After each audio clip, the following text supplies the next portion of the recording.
اور لگے ان چیزوں کی پیروی کرنے جو شیاطین سلیمان کی سلطنت کا نام لے کر پیش کیا کرتے تھے، حالانکہ سلیمان نے کبھی کفر نہیں کیا۔ کفر کے مرتکب تو وہ شیاطین تھے جو لوگوں کو جادوگری کی تعلیم دیتے تھے۔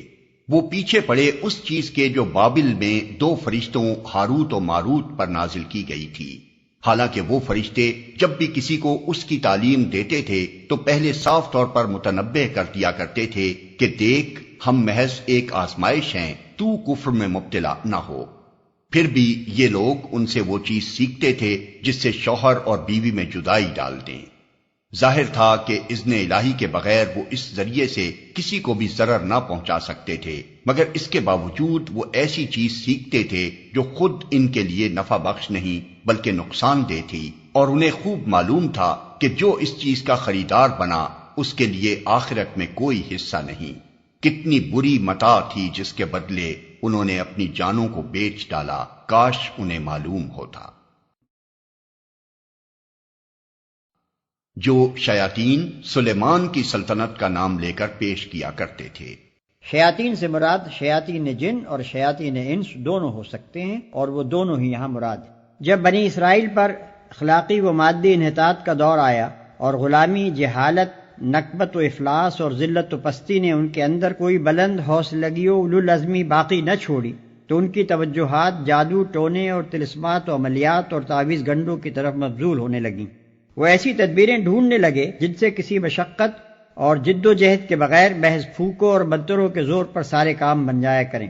اس وقت شیاطین نے ان کو بہکانا شروع کیا کہ سلیمان علیہ السلام کی عظیم الشان سلطنت اور ان کی حیرت انگیز طاقتیں تو سب کچھ چند نقوش اور منتروں کا نتیجہ تھیں، اور وہ ہم تمہیں بتائے دیتے ہیں۔ چنانچہ یہ لوگ نعمت غیر مترقبہ سمجھ کر ان چیزوں پر ٹوٹ پڑے، اور پھر نہ کتاب اللہ سے ان کو کوئی دلچسپی رہی اور نہ کسی دائی حق کی آواز انہوں نے سن کر دی۔ ہم محض ایک آزمائش ہیں، تو کفر میں مبتلا نہ ہو۔ اس آیت کی تعویل میں مختلف اقوال ہیں، مگر جو کچھ میں نے سمجھا ہے وہ یہ ہے کہ جس زمانے میں بنی اسرائیل کی پوری قوم بابل میں قیدی اور غلام بنی ہوئی تھی، اللہ تعالیٰ نے 2 فرشتوں کو انسانی شکل میں ان کی آزمائش کے لیے بھیجا ہوگا۔ جس طرح قوم لوط کے پاس فرشتے خوبصورت لڑکوں کی شکل میں گئے تھے، اسی طرح ان اسرائیلیوں کے پاس وہ پیروں اور فقیروں کی شکل میں گئے ہوں گے۔ وہاں ایک طرف انہوں نے بازار ساحری میں اپنی دکان لگائی ہوگی، اور دوسری طرف وہ اتمام حجت کے لیے ہر ایک کو خبردار بھی کر دیتے ہوں گے کہ دیکھو، ہم تمہارے لیے آزمائش کی حیثیت رکھتے ہیں، تم اپنی عاقبت خراب نہ کرو۔ مگر اس کے باوجود لوگ ان کے پیش کردہ عملیات اور نقوش اور تعویذات پر ٹوٹے پڑتے ہوں گے۔ فرشتوں کے انسانی شکل میں آ کر کام کرنے پر کسی کو حیرت نہ ہو، وہ سلطنت الہی کے کار پرداز ہیں۔ اپنے فرائض منصبی کے سلسلے میں جس وقت جو صورت اختیار کرنے کی ضرورت ہوتی ہے وہ اسے اختیار کر سکتے ہیں۔ ہمیں کیا خبر کہ اس وقت بھی ہمارے گرد و پیش کتنے فرشتے انسانی شکل میں آ کر کام کر جاتے ہوں گے۔ رہا فرشتوں کا ایک ایسی چیز سکھانا جو بجائے خود بری تھی، تو اس کی مثال ایسی ہے جیسے پولیس کے بے وردی سپاہی کسی رشوت خوار حاکم کو نشان زدہ سکے اور نوٹ لے جا کر رشوت کے طور پر دیتے ہیں تاکہ اسے عین حالت ارتکاب جرم میں پکڑیں اور اس کے لیے بے گناہی کے عذر کی گنجائش باقی نہ رہنے دیں۔ یہ لوگ ان سے وہ چیز سیکھتے تھے جس سے شوہر اور بیوی میں جدائی ڈال دیں۔ مطلب یہ ہے کہ اس منڈی میں سب سے زیادہ جس چیز کی مانگ تھی وہ یہ تھی کہ کوئی ایسا عمل یا تعویذ مل جائے جس سے ایک آدمی دوسرے کی بیوی کو اس سے توڑ کر اپنے اوپر عاشق کر لے۔ یہ اخلاقی زوال کا وہ انتہائی درجہ تھا جس میں وہ لوگ مبتلا ہو چکے تھے۔ پست اخلاقی کا اس سے زیادہ نیچا مرتبہ اور کوئی نہیں ہو سکتا کہ ایک قوم کے افراد کا سب سے زیادہ دلچسپ مشغلہ پرائی عورتوں سے آنکھ لڑانا ہو جائے اور کسی منکوحہ عورت کو اس کے شوہر سے توڑ کر اپنا کر لینے کو وہ اپنی سب سے بڑی فتح سمجھنے لگیں۔ ازدواجی تعلق در حقیقت انسانی تمدن کی جڑ ہے۔ عورت اور مرد کے تعلق کی درستی پر پورے انسانی تمدن کی درستی کا اور اس کی خرابی پر پورے انسانی تمدن کی خرابی کا مدار ہے۔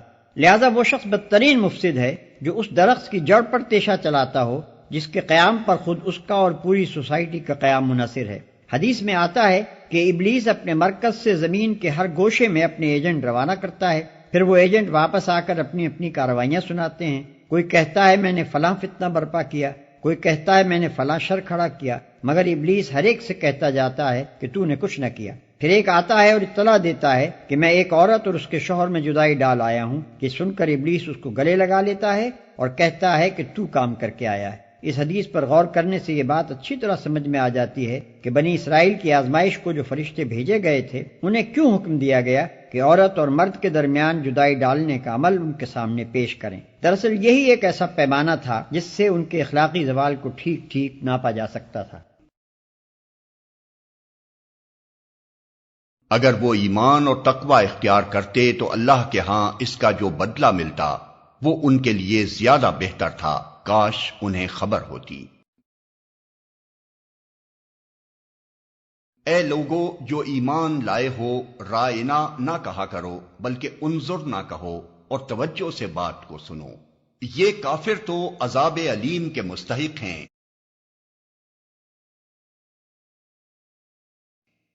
اے لوگو جو ایمان لائے ہو۔ اس رکوع اور اس کے بعد والے رکوع میں نبی صلی اللہ علیہ وسلم کی پیروی اختیار کرنے والوں کو ان شرارتوں سے خبردار کیا گیا ہے جو اسلام اور اسلامی جماعت کے خلاف یہودیوں کی طرف سے کی جا رہی تھیں۔ ان شبہات کے جوابات دیے گئے ہیں جو یہ لوگ مسلمانوں کے دلوں میں پیدا کرنے کی کوشش کرتے تھے، اور ان خاص نکات پر کلام کیا گیا ہے جو مسلمانوں کے ساتھ یہودیوں کی گفتگو میں زیر بحث آیا کرتے تھے۔ اس موقع پر یہ بات پیش نظر رکھنی چاہیے کہ جب نبی صلی اللہ علیہ وسلم مدینے پہنچے اور ان اطراف میں اسلام کی دعوت پھیلنی شروع ہوئی تو یہودی جگہ جگہ مسلمانوں کو مذہبی بحثوں میں الجھانے کی کوشش کرتے تھے۔ اپنی موشگافیوں اور تشکیکات اور سوال میں سے سوال نکالنے کی بیماری ان سیدھے اور سچے لوگوں کو بھی لگانا چاہتے تھے، اور خود نبی اکرم صلی اللہ علیہ وسلم کی مجلس میں آ کر پرفریب مکارانہ باتیں کر کے اپنی گھٹیا درجے کی ذہنیت کا ثبوت دیا کرتے تھے۔ توجہ سے بات کو سنو۔ یہودی جب حضرت صلی اللہ علیہ وسلم کی مجلس میں آتے تو اپنے سلام اور کلام میں ہر ممکن طریقے سے اپنے دل کا بخار نکالنے کی کوشش کرتے تھے۔ زبانی الفاظ بولتے، زور سے کچھ کہتے اور زیر لب کچھ اور کہہ دیتے، اور ظاہری ادب آداب برقرار رکھتے ہوئے در پردہ آپ کی توہین کرنے میں کوئی دقیقہ اٹھا نہ رکھتے تھے۔ قرآن میں آگے چل کر اس کی متعدد مثالیں بیان کی گئی ہیں۔ یہاں جس خاص لفظ کے استعمال سے مسلمانوں کو روکا گیا ہے یہ ایک ذو معنی لفظ تھا۔ جب حضرت صلی اللہ علیہ وسلم کی گفتگو کے دوران میں یہودیوں کو کبھی یہ کہنے کی ضرورت پیش آتی کہ ٹھہریے ذرا ہمیں یہ بات سمجھ لینے دیجئے تو وہ راعنا کہتے۔ اس لفظ کا ظاہری مفہوم تو یہ تھا کہ ذرا ہماری رعایت کیجئے یا ہماری بات سن لیجئے، مگر اس میں کئی احتمالات اور بھی تھے۔ مثلا عبرانی میں اس سے ملتا جلتا ایک لفظ تھا جس کے معنی تھے سن تو بہرا ہو جائے، اور خود عربی میں اس کے معنی ایک صاحب رعونت اور جاہل و احمق کے بھی تھے، اور گفتگو میں یہ ایسے موقع پر بھی بولا جاتا تھا جب یہ کہنا ہو کہ تم ہماری سنو تو ہم تمہاری سنیں، اور ذرا زبان کو لچکا دے کر راعینا بھی بنا لیا جاتا تھا جس کے معنی اے ہمارے چرواہے کے تھے۔ اس لیے مسلمانوں کو حکم دیا گیا کہ تم اس لفظ کے استعمال سے پرہیز کرو اور اس کے بجائے انظر نہ کہا کرو، یعنی ہماری طرف توجہ فرمائیے یا ذرا ہمیں سمجھ لینے دیجیے۔ پھر فرمایا کہ توجہ سے بات کو سنو، یعنی یہودیوں کو تو بار بار یہ کہنے کی ضرورت اس لیے پیش آتی ہے کہ وہ نبی کی بات پر توجہ نہیں کرتے اور ان کی تقریر کے دوران میں وہ اپنے ہی خیالات میں الجھے رہتے ہیں، مگر تمہیں غور سے نبی کی باتیں سننی چاہیے تاکہ یہ کہنے کی ضرورت ہی نہ پیش آئے۔ یہ لوگ جنہوں نے دعوت حق کو قبول کرنے سے انکار کر دیا ہے، خواہ اہل کتاب میں سے ہوں یا مشرک ہوں، ہرگز یہ پسند نہیں کرتے کہ تمہارے رب کی طرف سے تم پر کوئی بھلائی نازل ہو، مگر اللہ جس کو چاہتا ہے اپنی رحمت کے لیے چن لیتا ہے، اور وہ بڑا فضل فرمانے والا ہے۔ ہم اپنی جس آیت کو منسوخ کر دیتے ہیں یا بھلا دیتے ہیں اس کی جگہ اس سے بہتر لاتے ہیں یا کم از کم ویسی ہی۔ کیا تم جانتے نہیں ہو کہ اللہ ہر چیز پر قدرت رکھتا ہے؟